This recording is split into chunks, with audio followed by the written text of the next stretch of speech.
What happens when old traditions clash with fresh, bold ideas? This is a story about generational conflict, determination, and the unexpected lessons life teaches us. Sometimes, proving your point means taking the most unexpected step. What step? Find out now. And don't forget to share your thoughts in the comments, leave a like, and subscribe for more captivating stories. Amalia Johnson sat in her father Richard Johnson's expansive office, her hands clenched into fists as she fought to keep her composure. The heated argument between them had been simmering for weeks, but today it erupted. Richard, a successful businessman in his 60s, leaned back in his leather chair, his expression equal parts frustration and stubbornness. "You think you know better than me, Amalia. I've built this company from the ground up. I've seen things you can't even imagine. And now you come in here with your fancy degree and tell me how to run my business?"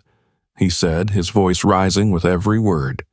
Amalia exhaled slowly, trying to keep her voice calm. "Dad, I'm not saying you don't know what you're doing. I'm saying times have changed. You're running this company like it's still 20 years ago. People need incentives, proper wages, growth opportunities. The way things are now, you're just going to drive good employees away." Richard slammed his fist on the desk. "Good employees? The ones who show up late, make mistakes, and complain about the workload? They don't deserve more than they're getting. And as for you, you've got no idea what it's like to build something from nothing. I started as a janitor, Amalia. I worked my way up. You think you can just waltz in here and tell me I'm wrong?" Amalia bit back her retort, but her frustration boiled over. "Exactly, Dad. You're stuck in the past because you won't listen to anyone. You're so focused on being right that you're not even trying to grow. That's why you can't give anyone a raise, because the business is stagnant." Richard's face darkened, his eyes narrowing. "Enough. I made a mistake hiring you. If you don't like how things are done here, you know where the door is." Amalia stood abruptly, her chair screeching against the floor. "Fine. If you're so convinced I don't understand the value of hard work, maybe I should prove you wrong. I'll take a job starting from the bottom, just like you did." Richard laughed bitterly. "Oh, really? And what would you do? Work as a janitor? A cleaner? Let's see how long you last." Amalia squared her shoulders and met his gaze. "Deal. I'll let you know where I'm working tomorrow." Without waiting for his response, she stormed out of the office, slamming the door behind her. Richard flinched at the sound, his gaze fallen on the framed photo of his late wife, Linda, sitting on his desk. He sighed heavily, speaking aloud to the photo. "Linda, you see what she's doing? She's as stubborn as I am. I don't know how to reach her." He leaned back in his chair, his mind racing. He knew deep down that Amalia had a point, but admitting that was too much for his pride. Still, her words lingered, gnawing at the back of his mind. He glanced at the phone, tempted to call her, but thought better of it. "Let her learn the hard way," he muttered. Meanwhile, Amalia sat in her car in the office parking lot, gripping the steering wheel as tears of anger and frustration streamed down her face. Her mother's voice echoed in her mind, a memory from years ago. "You and your father are too much alike, Amalia.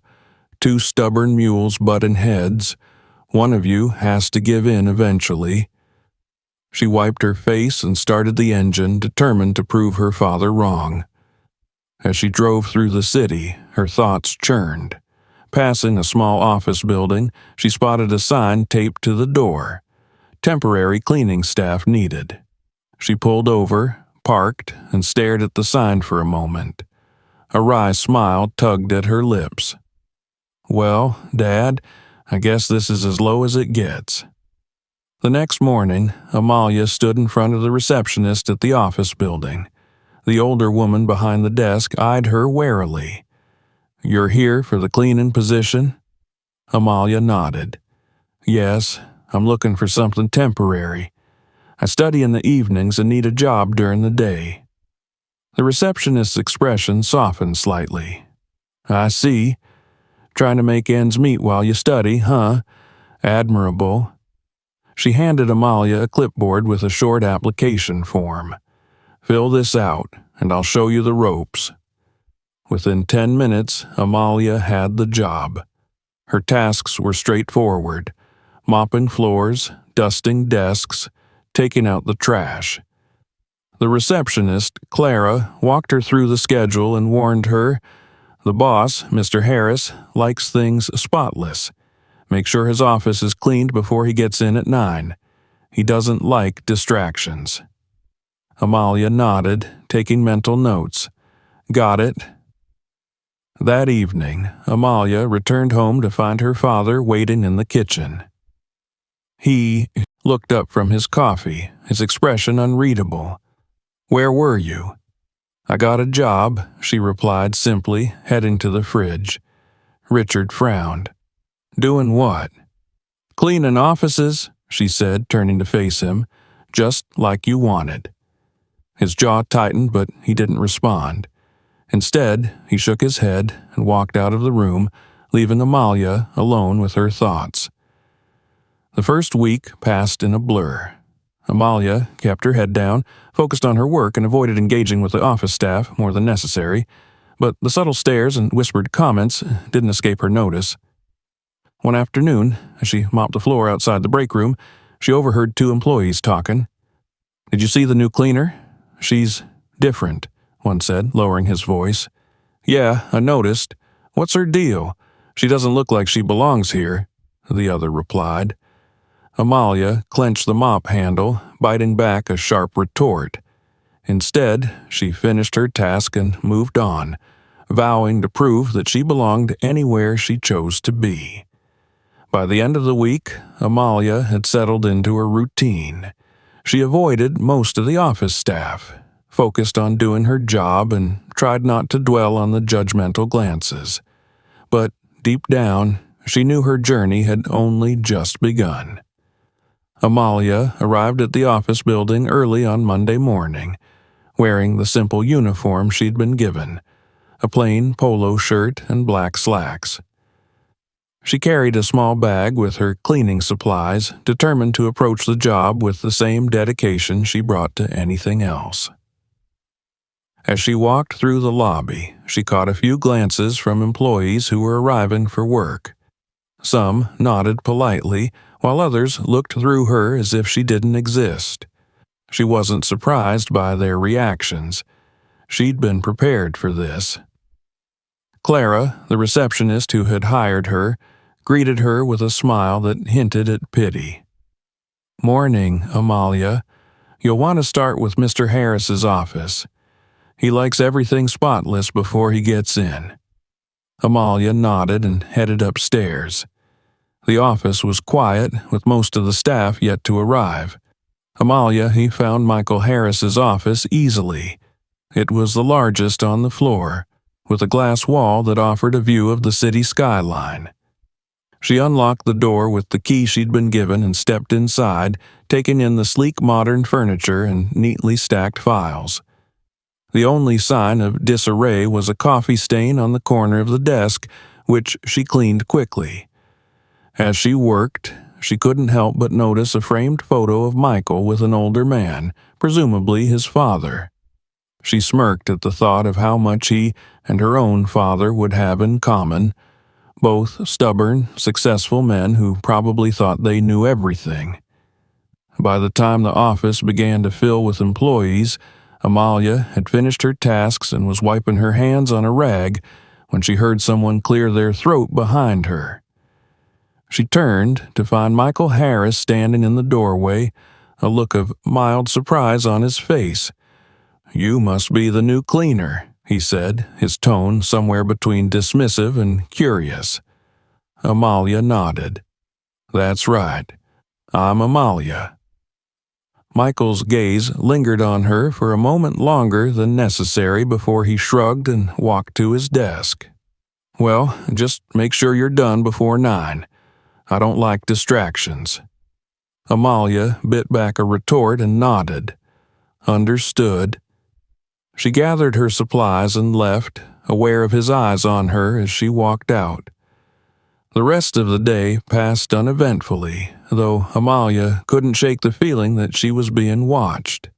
Whenever she passed a group of employees, their conversations seemed to pause, and she caught snippets of whispers. "She doesn't look like a cleaner," one woman murmured to her colleague. "I wonder what her story is." Amalia forced herself to keep walking, refusing to let their words get to her. She reminded herself that she was here for a purpose, to prove her father wrong, not to make friends. Over the next few days, Amalia fell into a routine. She arrived early, cleaned the offices, and left before most of the staff even noticed her. She began to learn the small details about the people who worked there. How Clara always arrived with a cup of tea and a cheerful smile. How the IT guy had a habit of leaving empty soda cans on his desk. And how Michael Harris seemed to spend more time on his phone than on his work. She also noticed that the office environment wasn't as polished as it seemed on the surface. There were whispers of discontent among the staff, complaints about management decisions, and a general air of tension. Amalia kept her observations to herself, knowing it wasn't her place to comment. Her resolve was tested one afternoon when she overheard two employees in the break room. "Did you hear about the cleaner?" one of them said, his voice laced with condescension. "She's definitely overqualified for this job. Makes you wonder why she's even here." His colleague laughed. Maybe she couldn't hack it in the real world. Or maybe this is the real world for people like her. Amalia froze, the mop in her hand trembling as anger bubbled up inside her. She took a deep breath and forced herself to keep working, refusing to give them the satisfaction of knowing they'd gotten to her. Later, as she emptied the trash bins in Michael's office, she couldn't help but wonder if her father had ever faced this kind of prejudice when he started out. If he had, he certainly hadn't mentioned it. The end of the week brought an unexpected encounter. As Amalia was finishing up her tasks, Michael walked into his office earlier than usual. Catching her mid-sweep, he raised an eyebrow. "Still here? I thought cleaners were supposed to be invisible." Amalia straightened, her grip tightening on the broom handle. "I didn't realize I was supposed to disappear," she replied evenly. Michael smirked. "You've got a sharp tongue for someone in your position." Amalia met his gaze without flinching.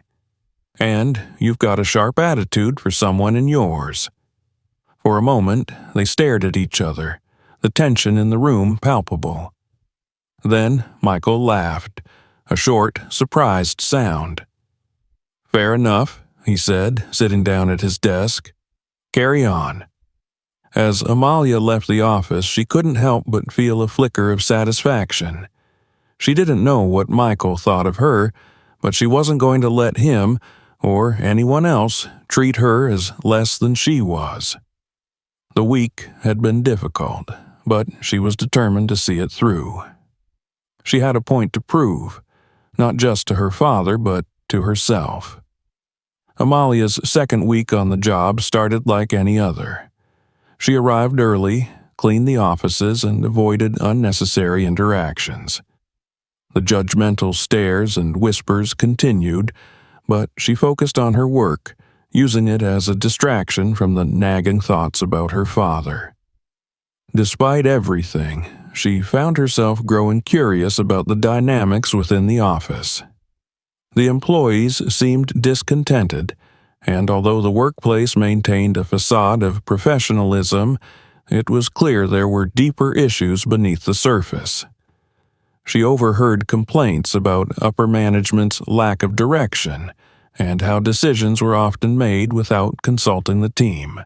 Amalia, however, kept her thoughts to herself, knowing her place in the hierarchy, temporary and invisible. One morning, as she mopped the floor in Michael Harris's office, she noticed him pacing back and forth with a furrowed brow. He had a stack of papers in his hand and kept glancing between them and his laptop, muttering to himself. Amalia kept her head down, intent on finishing her work quickly, but Michael's frustration was hard to ignore. Finally, he let out an exasperated sigh and slammed the papers onto his desk. "This doesn't make sense," he muttered. Without looking up, Amalia asked, "Trouble with the contract?" Michael turned to her, startled. "What do you know about contracts?" he asked, his tone a mix of curiosity and skepticism. Amalia straightened, meeting his gaze. "I studied business management," she said simply. "Contracts were part of my coursework." Michael narrowed his eyes. "So, you're a cleaner with a business degree?" There was a hint of mockery in his voice, but Amalia didn't take the bait. "I'm a cleaner who knows how to read a contract," she replied. Michael hesitated for a moment before sliding the stack of papers across the desk toward her. "Fine. Let's see if you're as smart as you think you are." Amalia picked up the papers and began reading. As her eyes scanned the document, she quickly spotted inconsistencies. Certain terms were vague, while others seemed deliberately misleading. She flipped back to the first page and reread a section that had caught her attention. "This clause here," she said, pointing to a paragraph, "it's written to sound beneficial, but it actually gives the other party complete control over pricing adjustments. If they wanted to, they could double the costs overnight, and you'd have no legal grounds to dispute it." Michael leaned over her shoulder, his expression shifting from skepticism to genuine interest. "And this part," she continued, tapping another section, "they claim to have exclusive rights to a resource, but there's no evidence to support that. If you sign this, you're giving them leverage they don't even deserve." Michael stared at her, speechless. Finally, he said, "How did I miss this?" Amalia handed the papers back to him. "Sometimes you're too close to the problem to see it clearly." For a moment, Michael just looked at her, as though seeing her for the first time. "You're not what I expected," he admitted. Amalia smirked. "Let me guess. You expected someone who wouldn't know a contract from a cleaning schedule?" Michael chuckled despite himself. "Something like that." He leaned back in his chair, his gaze still fixed on her. "Why are you doing this job? You're obviously overqualified." Amalia hesitated, debating how much to reveal. Finally, she said, "Let's just say I'm proving a point." Michael raised an eyebrow but didn't press further.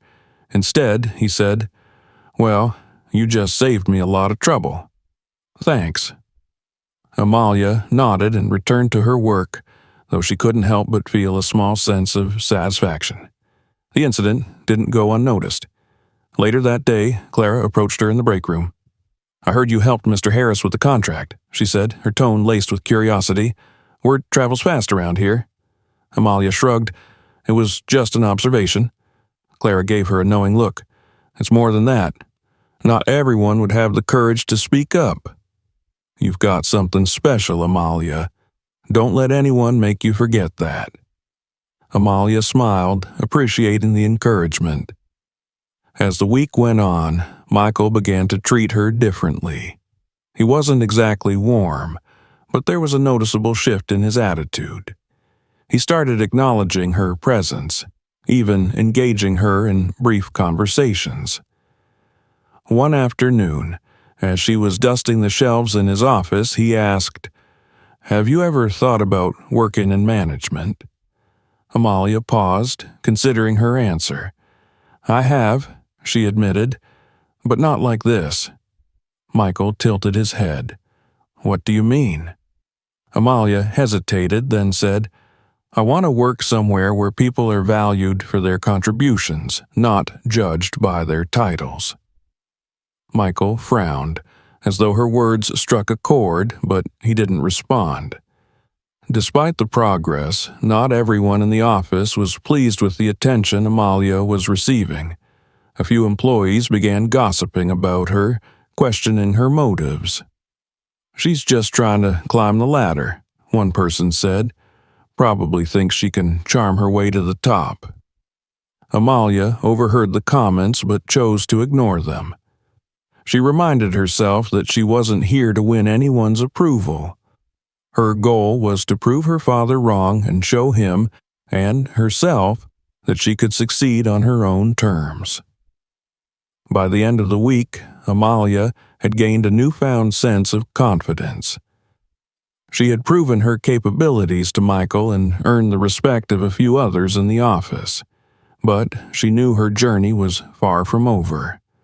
The challenges ahead would only grow more difficult, and she would need to stay focused to achieve her ultimate goal. As she left the office that Friday evening, she couldn't help but feel a glimmer of hope. For the first time in a long while, she believed that change was possible. On Monday morning, Amalia arrived at the office to find Michael already waiting for her. He stood near the elevator, his suit crisp and his expression unreadable. She almost paused, surprised by his early appearance, but kept walking towards the cleaning supply closet as if she hadn't noticed him. Before she could enter, Michael called her name. She turned, raising an eyebrow as he approached. You're early, she said, her tone neutral. Michael offered a tight smile. So are you. He hesitated for a moment before continuing. I need your help. Amalia crossed her arms, leaning against the doorframe. Help with what? Michael glanced around, lowering his voice. I have a meeting today with a potential partner. They're pitching a big contract, and after last week, he trailed off, looking uncharacteristically unsure of himself. I'd feel better if you were there to take a look at the details, just to make sure I'm not missing anything. Amalia stared at him, her expression blank. You want me to sit in on your meeting? She asked, incredulous. Michael nodded, his tone defensive. You spotted issues in the last contract that none of us caught. I trust your judgment. Amalia considered his words carefully. Part of her wanted to refuse, to remind him that she was a cleaner, not a consultant. But another part of her, the part that had always thrived on challenges, saw an opportunity. Finally, she said, All right, I'll help. But let's get one thing straight. I'm not doing this for you. I'm doing it because I hate seeing people get taken advantage of. Michael's lips twitched in a faint smile. Fair enough. Be ready at 10. And maybe lose the uniform, he added, glancing at her cleaning attire. Amalia rolled her eyes but didn't argue. By the time 10 o'clock rolled around, Amalia had changed into a plain blouse and slacks she kept in her car for emergencies. She followed Michael into the conference room, where two sharply dressed representatives from the partnering company waited. They stood as Michael entered, shaking his hand firmly before turning their attention to Amalia. One of them, a middle-aged man with a practiced smile, extended his hand to her. And you must be, he began, trailing off as he clearly expected her to introduce herself. Amalia, she said simply, shaking his hand, chair, his gaze still fixed on her. Why are you doing this job? You're obviously overqualified. Amalia hesitated, debating how much to reveal. Finally, she said, Let's just say I'm proving a point. Michael raised an eyebrow but didn't press further. Instead, he said, Well, you just saved me a lot of trouble. Thanks. Amalia nodded and returned to her work, though she couldn't help but feel a small sense of satisfaction. The incident didn't go unnoticed. Later that day, Clara approached her in the break room. "I heard you helped Mr. Harris with the contract," she said, her tone laced with curiosity. "Word travels fast around here." Amalia shrugged. "It was just an observation." Clara gave her a knowing look. "It's more than that. Not everyone would have the courage to speak up." "You've got something special, Amalia. Don't let anyone make you forget that." Amalia smiled, appreciating the encouragement. As the week went on, Michael began to treat her differently. He wasn't exactly warm, but there was a noticeable shift in his attitude. He started acknowledging her presence, even engaging her in brief conversations. One afternoon, as she was dusting the shelves in his office, he asked, "Have you ever thought about working in management?" Amalia paused, considering her answer. "I have," she admitted, "but not like this." Michael tilted his head. "What do you mean?" Amalia hesitated, then said, "I want to work somewhere where people are valued for their contributions, not judged by their titles." Michael frowned, as though her words struck a chord, but he didn't respond. Despite the progress, not everyone in the office was pleased with the attention Amalia was receiving. A few employees began gossiping about her, questioning her motives. "She's just trying to climb the ladder," one person said. "Probably thinks she can charm her way to the top." Amalia overheard the comments but chose to ignore them. She reminded herself that she wasn't here to win anyone's approval. Her goal was to prove her father wrong and show him, and herself, that she could succeed on her own terms. By the end of the week, Amalia had gained a newfound sense of confidence. She had proven her capabilities to Michael and earned the respect of a few others in the office, but she knew her journey was far from over. The challenges ahead would only grow more difficult, and she would need to stay focused to achieve her ultimate goal. As she left the office that Friday evening, she couldn't help but feel a glimmer of hope. For the first time in a long while, she believed that change was possible. On Monday morning, Amalia arrived at the office to find Michael already waiting for her. He stood near the elevator, his suit crisp and his expression unreadable. She almost paused, surprised by his early appearance, but kept walking towards the cleaning supply closet as if she hadn't noticed him. Before she could enter, Michael called her name. She turned, raising an eyebrow as he approached. "You're early," she said, her tone neutral. Michael offered a tight smile. "So are you." He hesitated for a moment before continuing. "I need your help." Amalia crossed her arms, leaning against the doorframe. "Help with what?" Michael glanced around, lowering his voice. "I have a meeting today with a potential partner. They're pitching a big contract, and after last week—" He trailed off, looking uncharacteristically unsure of himself. "I'd feel better if you were there to take a look at the details, just to make sure I'm not missing anything." Amalia stared at him, her expression blank. "You want me to sit in on your meeting?" she asked, incredulous. Michael nodded, his tone defensive. "You spotted issues in the last contract that none of us caught. I trust your judgment." Amalia considered his words carefully. Part of her wanted to refuse, to remind him that she was a cleaner, not a consultant. But another part of her, the part that had always thrived on challenges, saw an opportunity. Finally, she said, "All right, I'll help. But let's get one thing straight. I'm not doing this for you. I'm doing it because I hate seeing people get taken advantage of." Michael's lips twitched in a faint smile. "Fair enough. Be ready at 10. And maybe lose the uniform." he added, glancing at her cleaning attire. Amalia rolled her eyes but didn't argue. By the time 10 o'clock rolled around, Amalia had changed into a plain blouse and slacks she kept in her car for emergencies. She followed Michael into the conference room, where two sharply dressed representatives from the partnering company waited. They stood as Michael entered, shaking his hand firmly before turning their attention to Amalia. One of them, a middle-aged man with a practiced smile, extended his hand to her.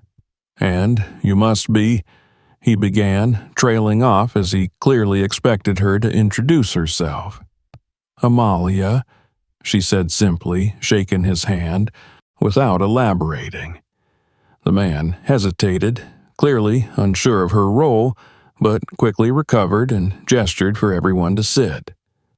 As the meeting began, the representatives launched into a polished presentation. They spoke about their company's extensive experience, their market dominance, and the benefits of partnering with them. Their pitch was seamless, the numbers impressive, and the visuals carefully crafted to convey professionalism.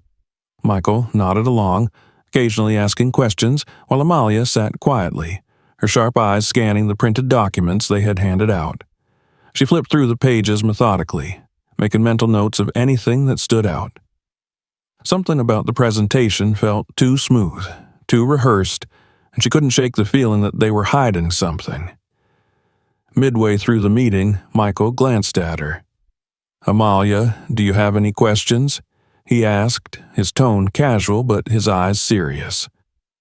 The room fell silent as the representatives turned their attention to her, their smiles faltering slightly.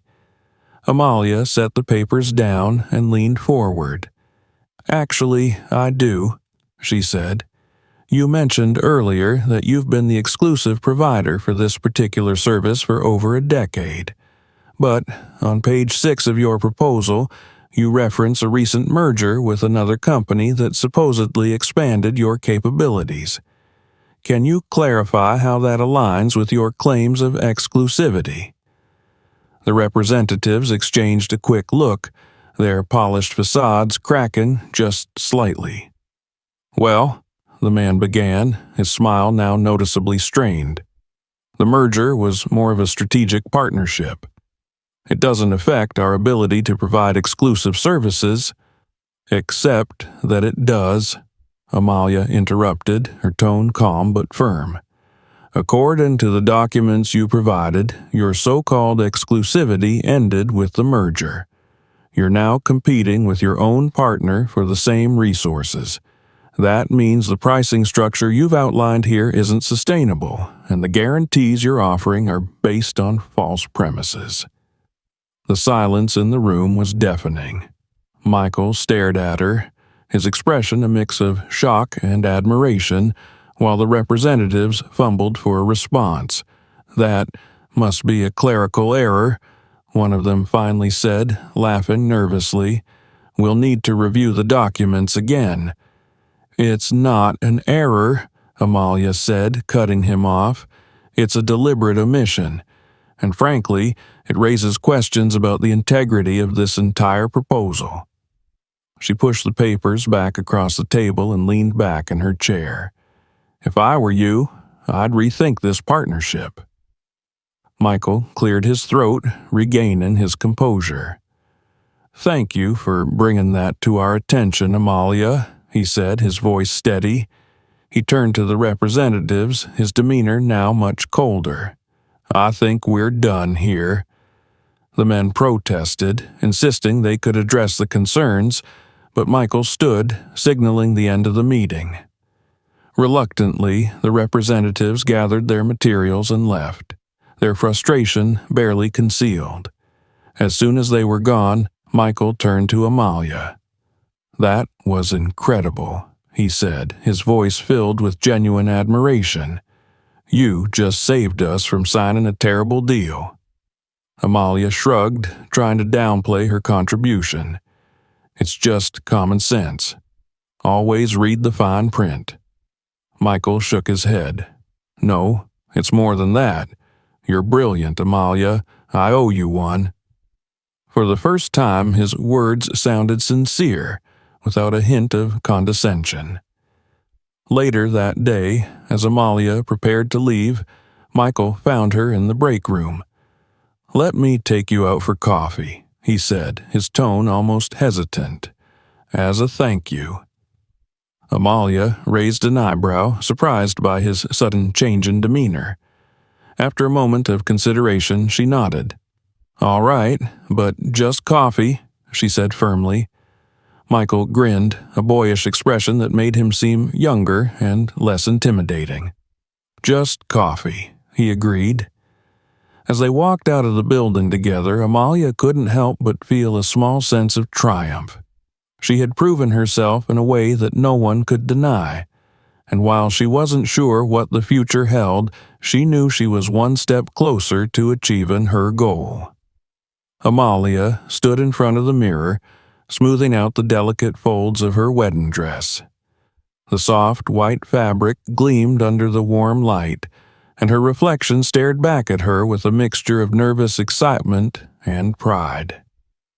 She hardly recognized the woman looking back, someone who had come so far, not just in her career, but in her understanding of herself. Behind her, the door to the fitting room creaked open, and Richard Johnson stepped in, his face a blend of awe and hesitation. "You look beautiful, sweetheart," he said softly, his voice carrying a rare vulnerability. Amalia turned to face him, a small smile tugging at her lips. "Thanks, Dad. I'm glad you came." Richard nodded, taking a step closer. He hesitated, his hands clasped in front of him before finally saying, I need to apologize for everything, for doubting you, for not listening, for being too stubborn to see what you were trying to tell me." Amalia's smile widened slightly, though her eyes glistened with unshed tears. "I think we're both a little stubborn," she admitted, her tone teasing but warm. "It's part of the Johnson family charm." Richard chuckled, the sound easing the tension between them. He reached out, taking her hand in his. "You taught me a lot, Amalia, more than I ever expected. I'm proud of you, more than words can say." Amalia squeezed his hand, feeling the weight of his words settle into her heart. "Thanks, Dad. That means everything." The door opened again, and Michael stepped in, his tie slightly askew and his usual composed demeanor replaced by a nervous energy. "Am I interrupting?" he asked, his eyes darting between Amalia and Richard. Richard stepped back, nodding toward Michael. "Not at all. I was just leaving." He paused at the door, looking back at Amalia one last time. "You're going to do great, sweetheart, in everything." With that, he left, leaving Amalia and Michael alone. Michael crossed the room to stand beside her, his gaze softening as he took in her appearance. "You look incredible," he said, his voice low. Amalia smirked. "You're not supposed to see the bride before the wedding, you know." Michael shrugged, a boyish grin spreading across his face. "I couldn't help myself. I just needed to see you."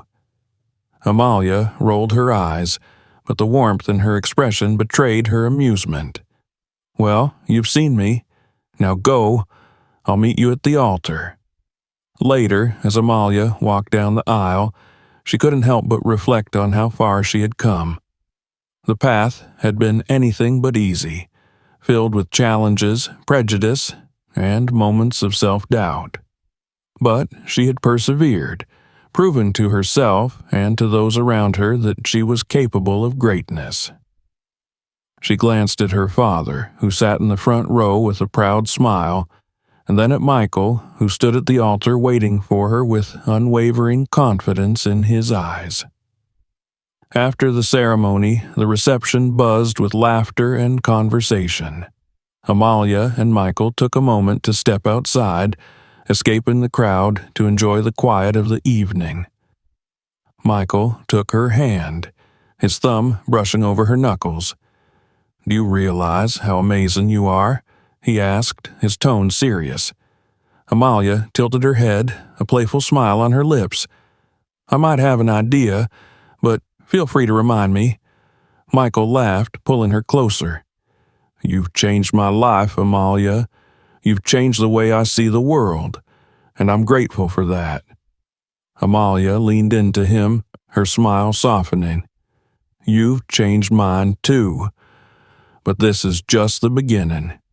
There's so much more I want to do, so much more I want us to do together." Michael nodded, his expression determined. "Then let's do it. Together." In the weeks following the wedding, Amalia threw herself into her new business venture. With Michael's support and her father's reluctant blessing, she began building a company that reflected her values, a place where people were judged not by their titles or appearances, but by their contributions and potential. The road ahead was daunting, but Amalia felt more prepared than ever. One afternoon, Richard stopped by her office carrying a box of files. "I thought these might help," he said, setting the box on her desk. Amalia raised an eyebrow. "What's this?" Richard shrugged, looking slightly sheepish. "Old notes, contacts, ideas, things I thought might be useful. Consider it my way of making up for being such a stubborn old man." Amalia smiled, touched by the gesture. "Thanks, Dad. I appreciate it." As Richard turned to leave, he paused in the doorway. "You know, Amalia, I used to think I knew everything, but you've shown me that the world is always changing, and we have to change with it. I'm proud of you, not just for what you've accomplished, but for who you are." Amalia felt a lump rise in her throat, but she managed to smile. "Thanks, Dad. That means a lot." As the months turned into years, Amalia's company grew, becoming a beacon of fairness and innovation. She often thought back to her days as a cleaner, the lessons she had learned, and the people who had underestimated her. Those experiences had shaped her, given her the strength and resilience to overcome any obstacle. And as she stood in her office one evening, looking out at the city skyline, she couldn't help but feel grateful for the journey that had brought her here. It was a journey that had tested her in every way possible, but had ultimately led her to a place of purpose and fulfillment. Life always teaches us valuable lessons, especially when we're ready to fight for what we believe in. What would you have done in the character's shoes? Share your thoughts in the comments. We want to hear from you. Don't forget to like the video and subscribe to the channel for more stories. See you in the next episode.